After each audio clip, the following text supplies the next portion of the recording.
નમસ્કાર। દર મહિનાની 1 તારીખે મહત્વના ફેરફાર થાય છે।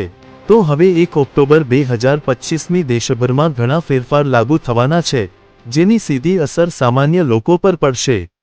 સૌથી મહત્વનો ફેરફાર નેશનલ પેન્શન સિસ્ટમ સાથે જોડાયેલો છે, જ્યાં હવે ઇન્વેસ્ટર એક પાન નંબરથી ઘણી યોજનાઓમાં રોકાણ કરી શકશે। આ સિવાય ઓનલાઈન ગેમિંગથી લઈને ઈપીએફ સુધી ફેરફાર આવતા મહિને થવાના છે। એક ઓનલાઈન ગેમિંગ 1 ઓક્ટોબરથી ઓનલાઈન ગેમિંગની દુનિયામાં પણ મોટો ફેરફાર થવાનો છે। નવા નિયમો લાગુ કરતા પહેલા સરકારે ગેમિંગ કંપનીઓ, બેંકો અને અન્ય હિસ્સેદારો સાથે ચર્ચા કરી હતી। રાષ્ટ્રપતિ દ્રૌપદી મુર્મુએ કાયદાને મંજૂરી આપી દીધી છે। આ નિયમોનો ઉદ્દેશ ઓનલાઈન ગેમિંગને વધુ સુરક્ષિત અને પારદર્શક બનાવવા, ખેલાડીઓને છેતરપિંડીથી બચાવવા અને કંપનીઓ પર કડક દેખરેખ રાખવાનો છે। 2. ટ્રેન ટિકિટ બુકિંગ 1 ઓક્ટોબર 2025મી ઓનલાઈન રિઝર્વેશન ટિકિટ બુકિંગની પ્રથમ 15 મિનિટ ફક્ત એવા મુસાફરો માટે જ ઉપલબ્ધ રહેશે જેમના આઈઆરસીટીસી એકાઉન્ટ આધાર સાથે જોડાયેલા છે અને સંપૂર્ણપણે પ્રમાણિત છે। તત્કાલ ટિકિટ બુકિંગના અનુકરણમાં બનાવેલા નિયમ બ્રોકર્સ અને એજન્ટોની મનસ્વીતાને રોકશે। 3. યુપીઆઈમાં ફેરફાર 1 ઓક્ટોબર 2025મી યુપીઆઈ યુઝર્સ માટે એક મોટો ફેરફાર થઈ શકે છે। હવે તમે ફોનપે, જીપે કે અન્ય પેમેન્ટ એપ પર તમારા મિત્રો કે સંબંધી કે કોઈ અન્ય વ્યક્તિ સાથે સીધા પૈસા માંગી શકશો નહીં। હકીકતમાં યુપીઆઈનું કલેક્ટ રિક્વેસ્ટ કે પુલ ટ્રાન્ઝેક્શન ફીચર બંધ કરવામાં આવી રહ્યું છે। આ તે સુવિધા છે જેના દ્વારા તમે કોઈ અન્યને પેમેન્ટ રિક્વેસ્ટ મોકલી પૈસા માંગી શકો છો। 4. ઈપીએફઓ લેટ સરકાર ઓક્ટોબરમાં પીએફ ખાતાધારકોને મોટી ભેટ આપી શકે છે।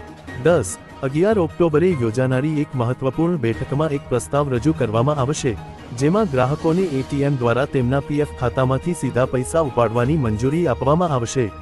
આ બેઠકમાં લઘુત્તમ પેન્શન 1000મી વધારીને 1500 રૂપિયા, 2500 રૂપિયા કરવાની પણ ચર્ચા થઈ શકે છે। વધુમાં, ઈપીએફઓ ઓક્ટોબરમાં તેની નવી ડિજિટલ સેવા ઈપીએફઓ 3.0 શરૂ કરી શકે છે। 5. એલપીજી ભાવ દર મહિનાની જેમ 1 ઓક્ટોબર 2025ના રોજ એલપીજી સિલિન્ડરના ભાવમાં ફેરફાર થવાની ધારણા છે।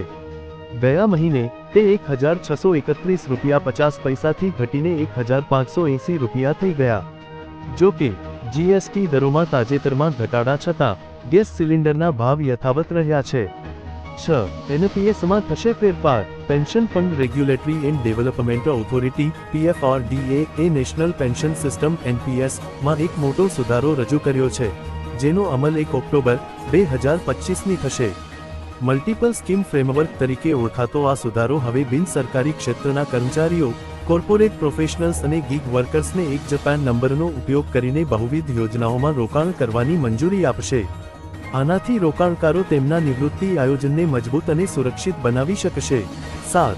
એક પાનથી રોકાણ કરી શકશો પીએફઆરડીએ એક નવા મલ્ટિપલ સ્કીમ ફ્રેમવર્ક એમએસએફ હેઠળ એક જ પાન નંબરથી ઘણી સ્કીમમાં રોકાણ કરી શકાશે।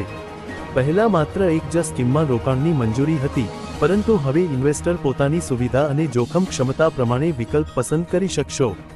જો કોઈ સુરક્ષિત રોકાણ ઈચ્છે છે તો બેલેન્સ કે ડેટ સ્કીમ પસંદ કરી શકે છે, તો વધુ રિટર્નની ઈચ્છા ધરાવતા ઇન્વેસ્ટર 100% ઇક્વિટી આધારિત યોજનાઓમાં પૈસા લગાવી શકશે।